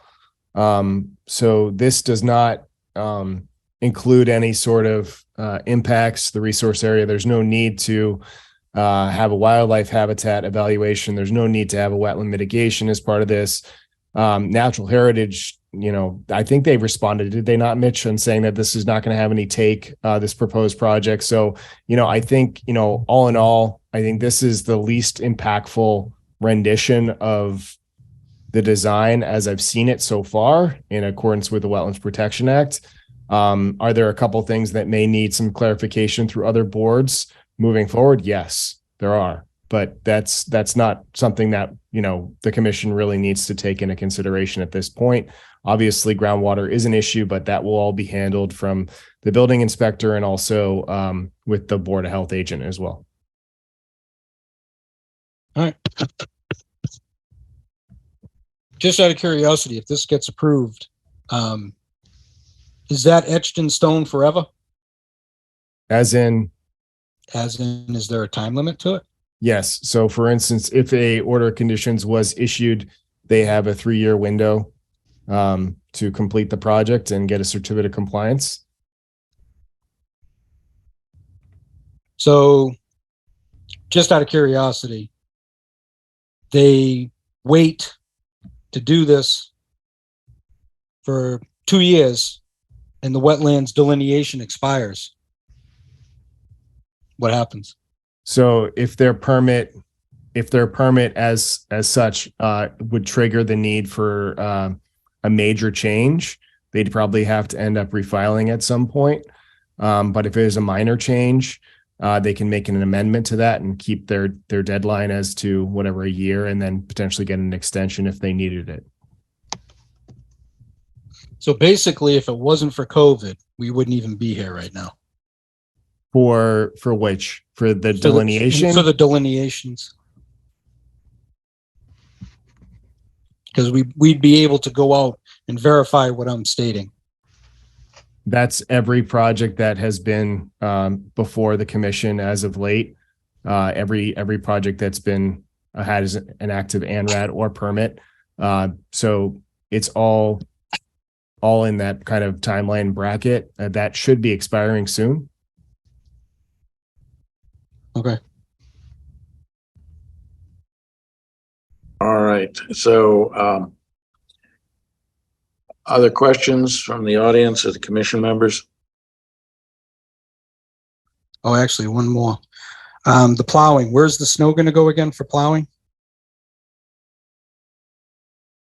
There's several areas that they can store the snow. As they come in the driveway, there's this area here, some pockets in front of the barn here, along the driveway here, between the driveway and the septic here, and then over here.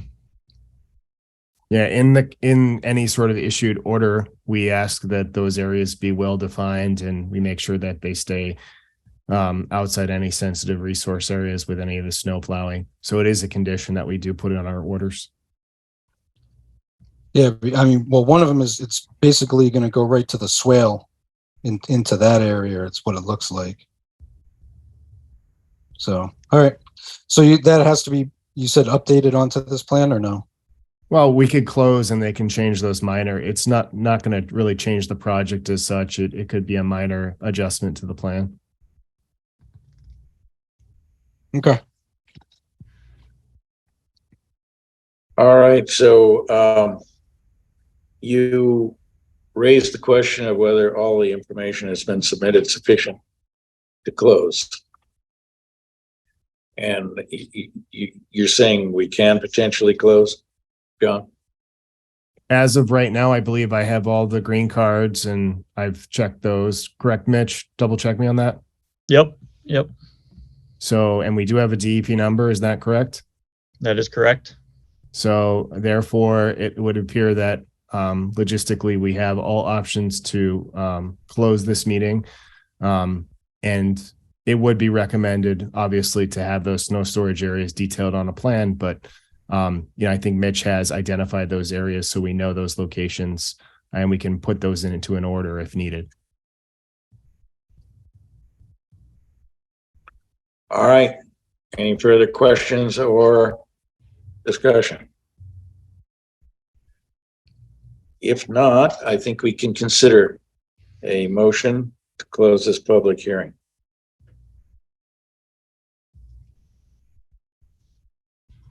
So moved.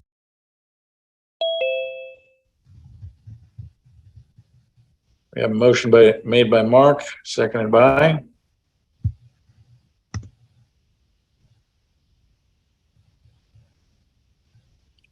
Is the idea that everybody wants to continue this hearing ad infinitum?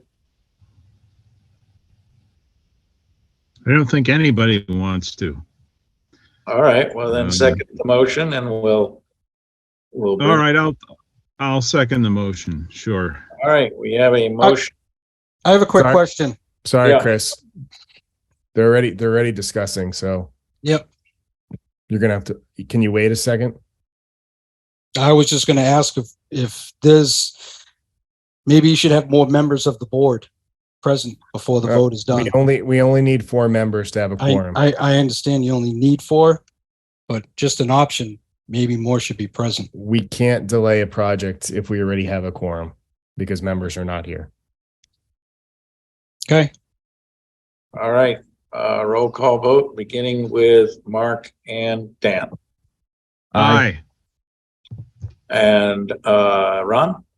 aye, And I'll throw in an aye. Motion carries. The hearing for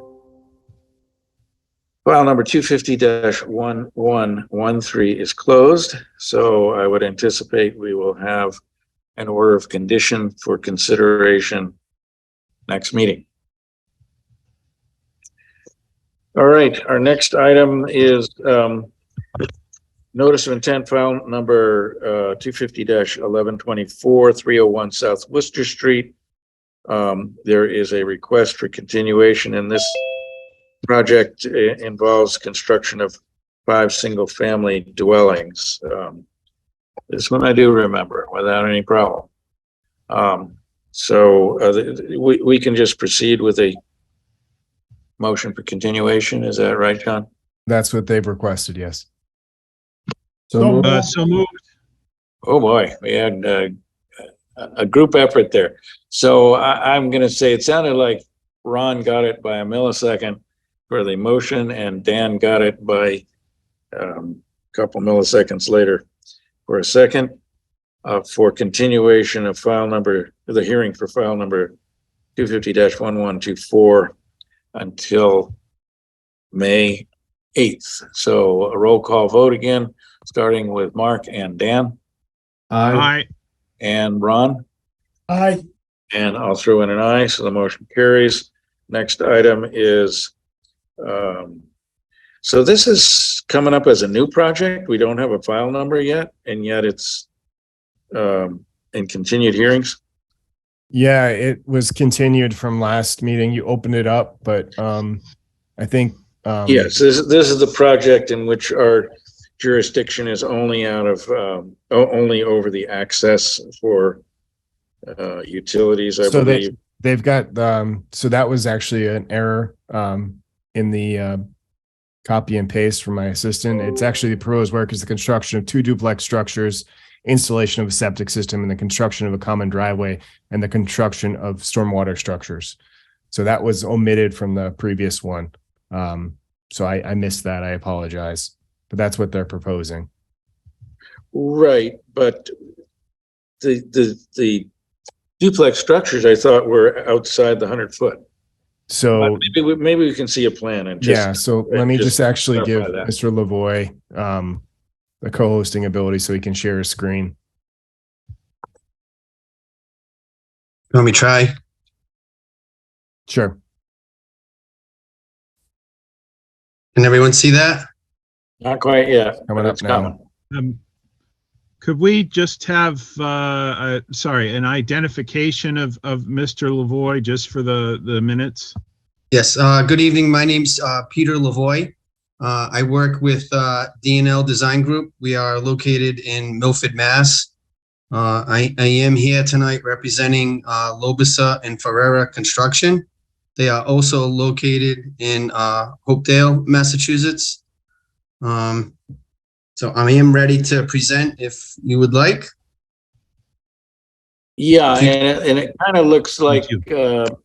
I might have misread the prior material because it looks like more of the activity is actually within the 100-foot. Yes, so you want me to do my presentation? Please Please. do. Okay. So right now we have the overall project, which is all in green. The total is basically made up of 4 buildable lots in 1 parcel. The total acreage is roughly 24 acres in size, but we are only working on 2.5 acres. We have an existing farmhouse and a garage up near Taunton Ave. Taunton Ave and Old Taunton Ave are located at the bottom of the page. Also, Woodward Road is at this intersection. So we have an existing house here with an existing garage and driveway off of Old Taunton Ave. Basically, the rest of the lot is undisturbed. It has been worked on. If you go out there, when we did do soil testing with the health department, in the back area here, there are some cart paths in some disturbed area over there. This is basically a small open field, and stone wall runs along Old Taunton Ave. Wetland lines were flagged by Guarded Consulting. Wetlands are located on the west of the property, along the north, and then over here on the east side. This is all wet as well. John did go out there. He did, I guess, review the line. He made some suggestions, and we have also added 2 vernal pools that were located on an adjacent lot. There's 1 vernal pool or potential vernal pool in this location here, which I call vernal pool A. Guarded Consulting had flagged that vernal pool. And then there is another vernal pool that runs along this location here, which is vernal pool B. Both these vernal pools are located on the Land Preservation Society lot, which is adjacent to the west. Basically, the lot is very flat in this area here where the field is, but then you can see how it slopes down to the wetland line, and basically has a high point here, slopes down this way, and slopes over to this wetland back here. So what we're proposing 4 duplex lots. 2 duplex structures, lot 3 and lot 4, fall within the 100-foot. They fall within the 100-foot buffer. We have a common drive. Yeah, just for clarification, Yeah. because it's not too easy to see on your presented plan, but could you outline the 25-foot no disturb line? Okay, so yep, it goes just like this. Okay. And then it can, yes, all right. And then your 100-foot, My 100-foot is right here. This yellow line. oh, you're kind of wandering off that yellow line that I see. Yeah, there you go. All right. Yep, so right through here. All right. So a portion of, what is that? Duplex lot 4? Yep. It cuts through the middle of the house, and then the road, and then the other duplex is within the area of jurisdiction. All right. Correct.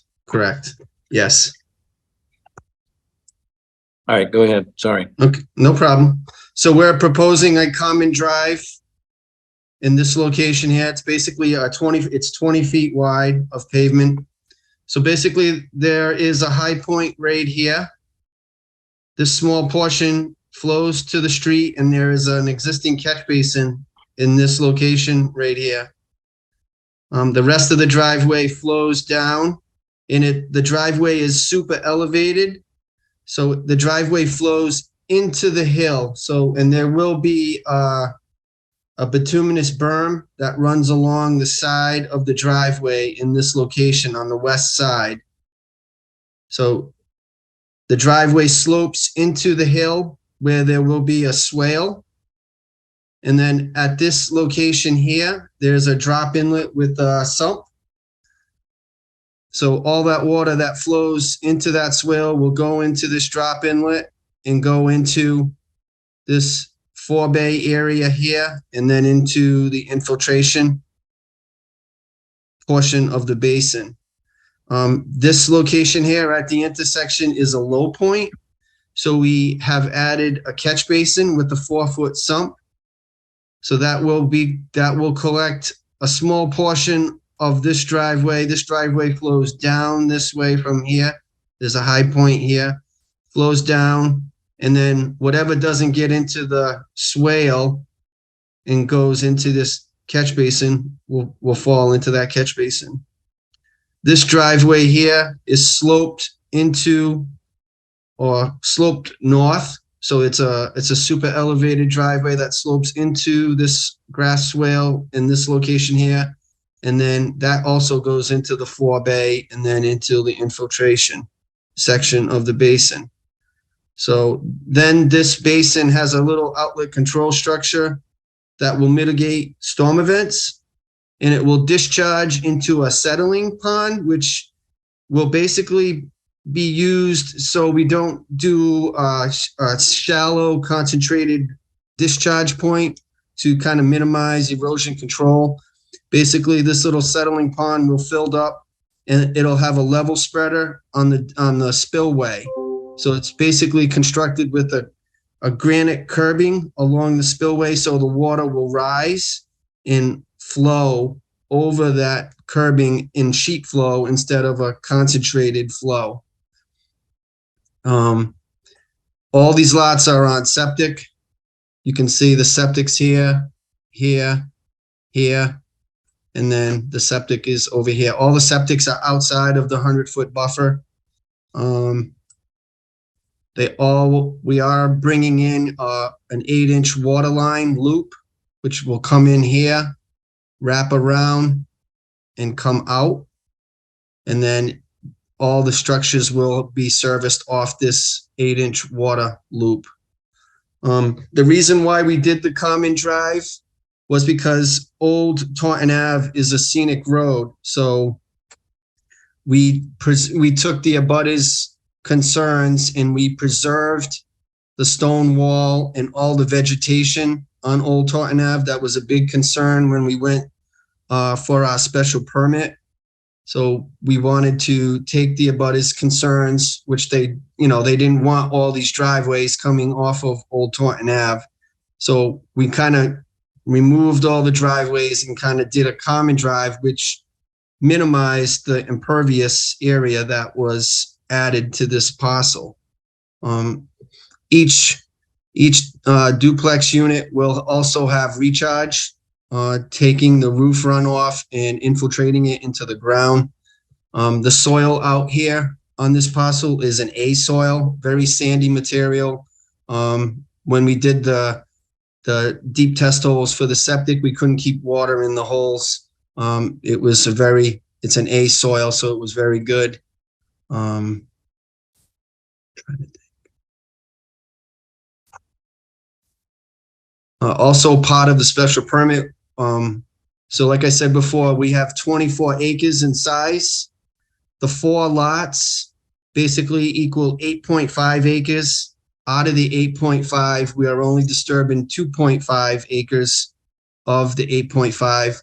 We are also going to the leftover, the 14.8 acres, my client has offered to give to the Land Preservation Society.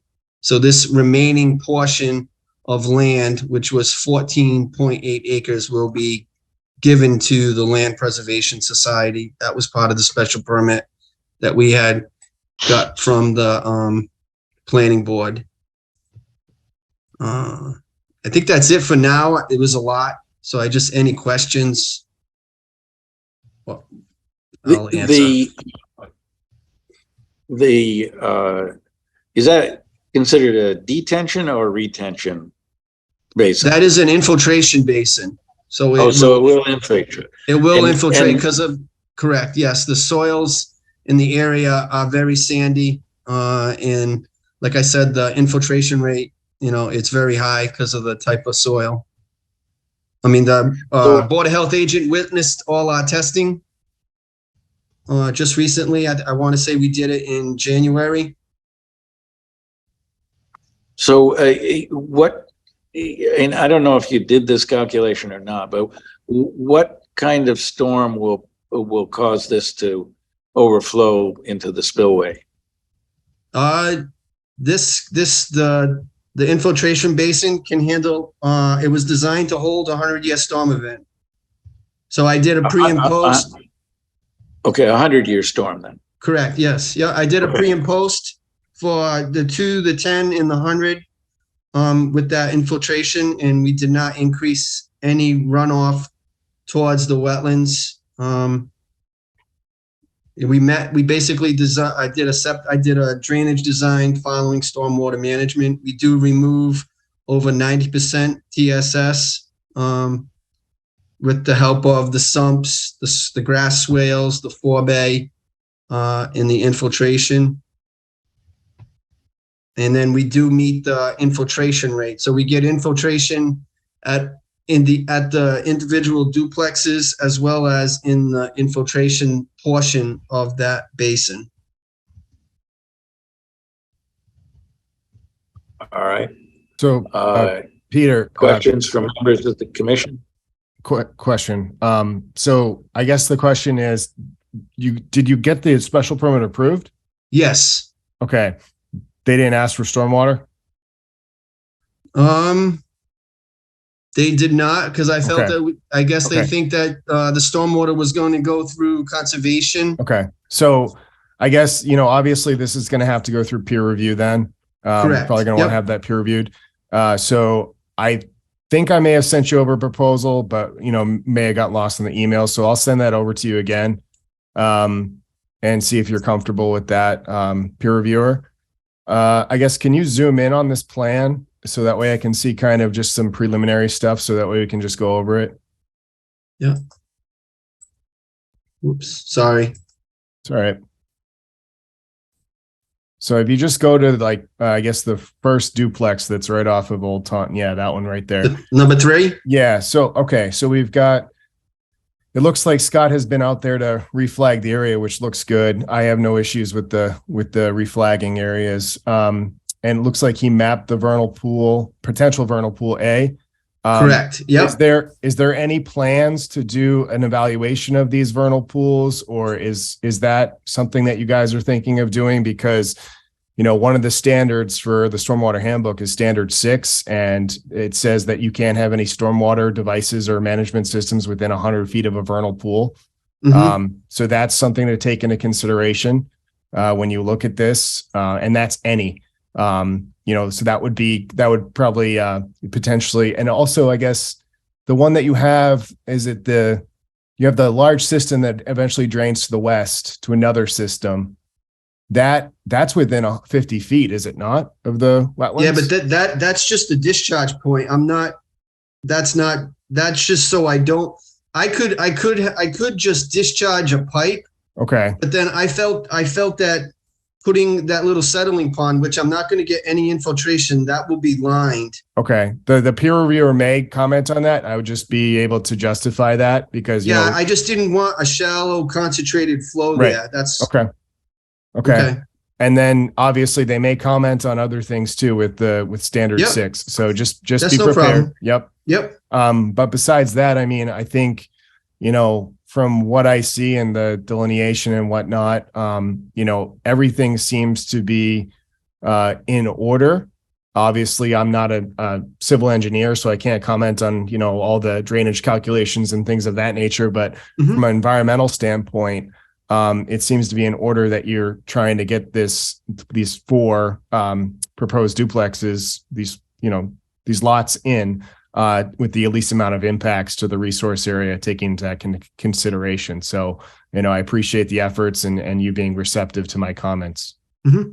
I also wanted to mention that I do have an operation and maintenance for the basins and the swales, and that would be taken care of through a homeowners association, not the town, because this is all private. Just to let the commission know that, that is part of my drainage analysis. So when you do come in with the other lots, because I'm the stormwater agent too, I will be in discussions with you, for instance, when that goes through for lot number 1 and number 2, because it looks like the work is outside the jurisdiction that you're proposing. Correct. So I will be coming to you for filling out some simplified stormwater permit applications. Okay, so I would have to file for those two, yeah, because the lot 3 and lot 4 would be covered because they're technically within jurisdiction, but I will probably separate lot 2 and lot 1 from this. Okay, I just basically designed it all together just because everything was going into that. The only thing would be the infiltration from the roofs. Okay. And just to let you know, I did relocate my septic system. That you can see that I had testing back here. I had a septic system in this location here. I did move it to the front to get it out of that 100 feet towards that vernal pool A. Okay. I just wanted you to notice that. No, I appreciate it. Yeah, thank you. And I think it's a requirement anyway for Board Yes, of Health. yeah. That's what Scott got it. I had conversations with him about the vernal pools, and he had told me that the septic and the BMPs had to be out of the 100-foot offset from vernal pool. So I did make changes. Okay. So I guess by the way, this is Scott. So I'm on the call as well if there's further questions about that. We did evaluate those 2 potential vernal pool areas. They have, the requisite species to properly qualify that way. And, to Peter's point, I think under Title V and the Stormwater Handbook, they speak more about certified vernal pools. So even though we don't really have that situation, we tried to respect those setbacks as if they were certified. Appreciate it, Scott. So I guess with that said, I guess the only thing that is, really lingering would be the peer review from the peer review engineer. All right, so that implies continuation is going to be needed.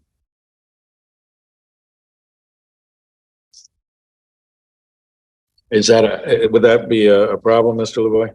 No, I figured I don't have a DEP number either. So yeah, he doesn't. Okay. So you may want to contact DEP for that. I am. I just noticed that it's over a month, so I'm going to contact them. They may be waiting on some information, or they may be missing some sort of page or check or something of that nature. Okay. So our next meeting is the 8th of May, and then followed by the 22nd of May. Do you have a preference, just the next meeting, or I don't know how long it'll take peer review to do its back and forth? Do you know who do you normally use, John? I use Pat Brennan. He gets to me pretty quick, within a week or so. So we should have something by the next meeting. So you think I'd be able to respond? So I would respond. So tomorrow, I guess, if you want to just send me an email saying that contract looks good and just say that a check's on the way, I will arrange to have Pat start working on it. Okay. I just need that in writing. Yep. I'll send you that email tomorrow. Okay.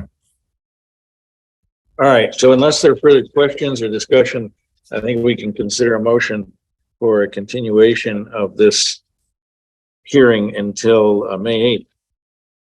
So moved.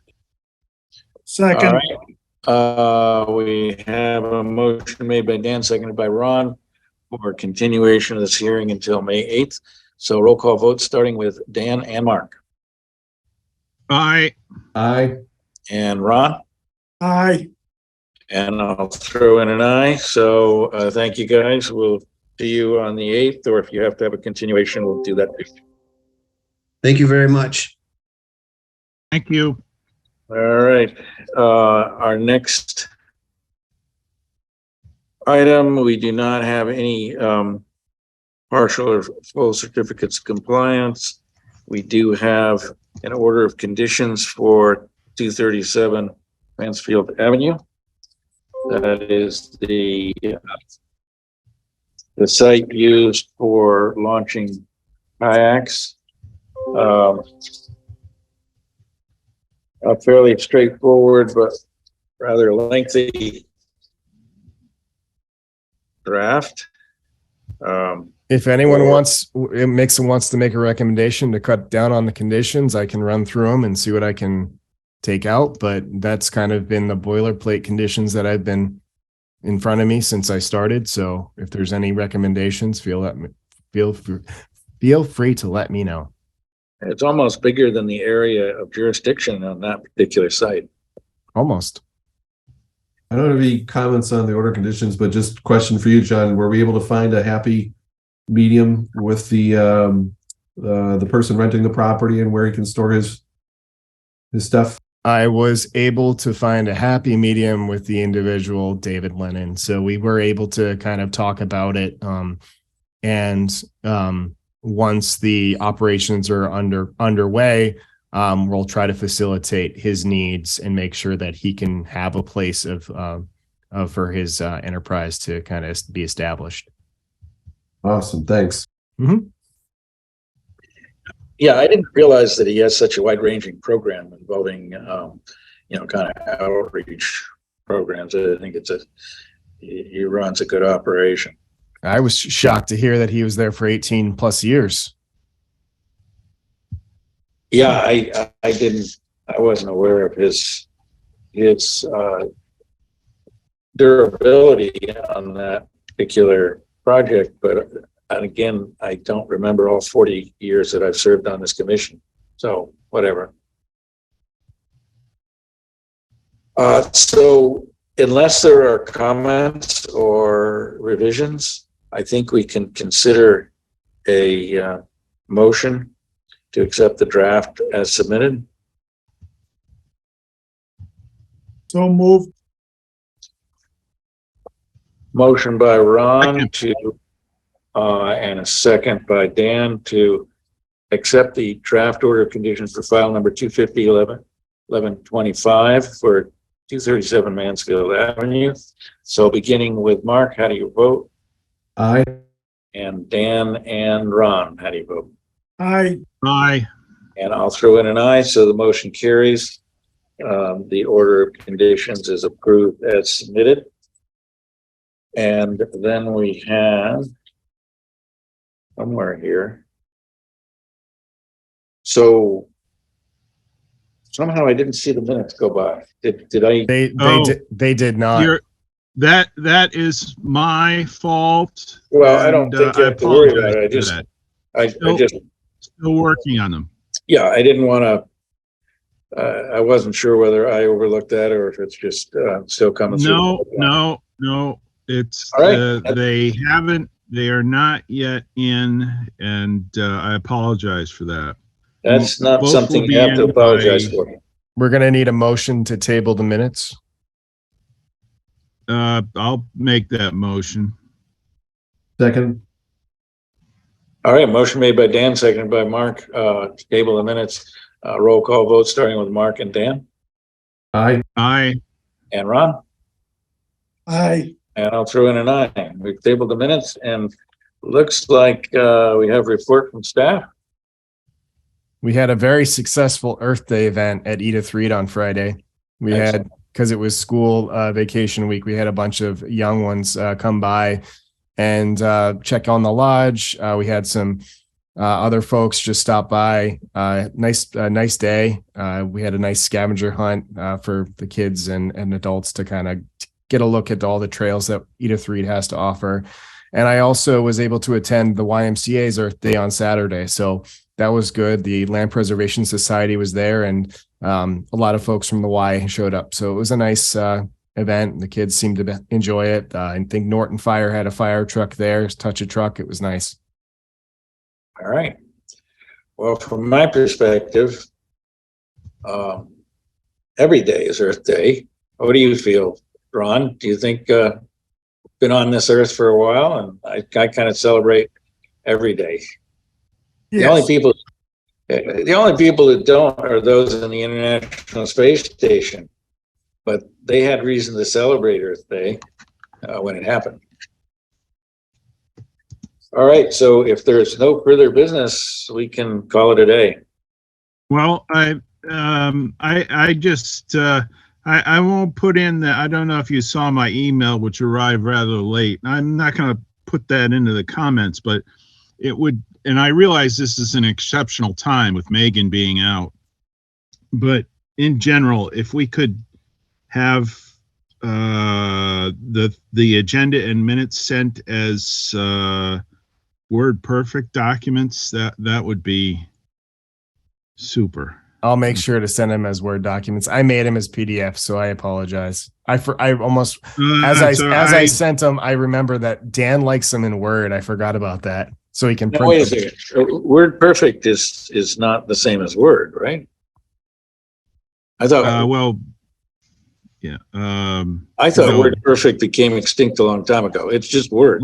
It's just it's now Microsoft Word.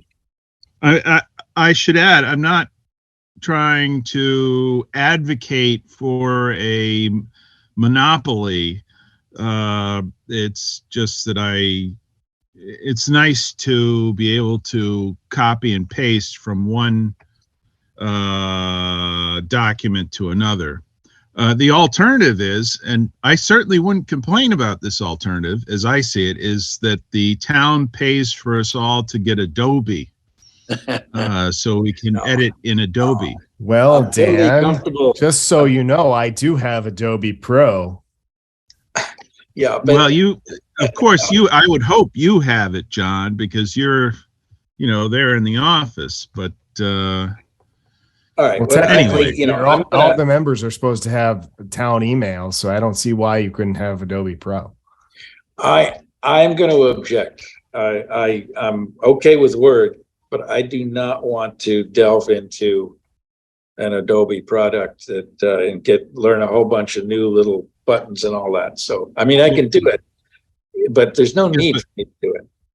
So no, there's no need. But the only reason I'm saying this is because if we get a PDF, we have no way of exactly. editing a PDF. It has its own little restrictions, and every time I try to do PDF, Adobe sends me an email saying your trial has expired. All right, so I'll make sure to try to send all documents Word, so it's easier that I have control. Much appreciated. Yeah, Much like the appreciated. stuff that the applicants send, I don't have control over that. So just to recap, all babies and little people are fine. Yes, I actually saw Megan last Thursday along with little Bo. So cute, but they're struggling right now. They need to get some sleep. Obviously, it's tough being a parent. So how many days out is it? Like 2 weeks? No, I mean, let's see. What was it? Yeah, I want to say almost 2 weeks. Almost this upcoming Friday would be 2 weeks. Okay. All right. Yeah. Well, yeah. Those days are 24 years behind me.